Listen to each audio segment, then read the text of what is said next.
жүрек реанимациясын жүргізу. Науқасты қатты тегіс тақтайға жатқызды. Ауыз қуысындағы алмалы протезді немесе басқа да бөгде заттарға алып тастады.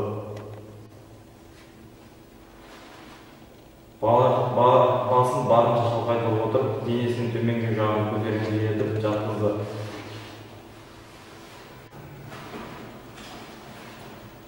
Вена ішіне 1 мг адреналин, 120 мг преднизолон енгізді.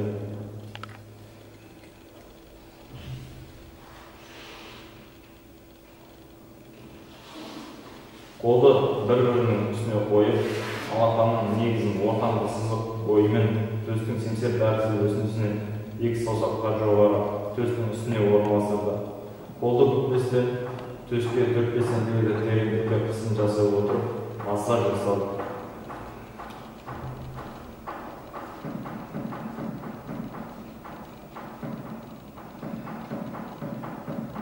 Пауза кезінде қолды төс аймағынан алмады.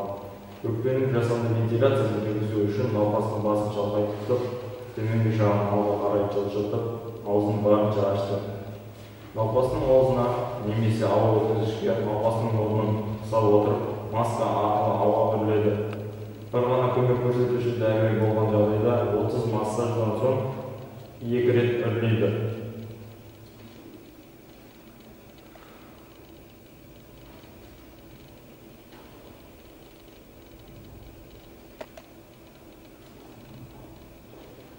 Тыныс жолдарының өткізгіштігін тыныс алу кезінде кардиофлексияның экскурсиясынан тыныс шығару кезінде пайда болған дыбысқа үнемі бақылау болады.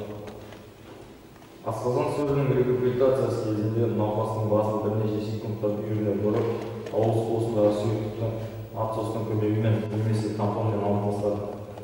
Реанимациялық шараның нәтижелігін үнемі бақылап отырды.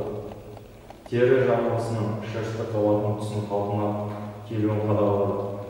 Көз қарашығының тарылуы және жарыққа реакцияның пайда болуын тексерді. Ұйқы артериясының пульсінің пайда болуын тексерді. Артериялық қан қысымын және жүрек соғу жиілігін өлшеді.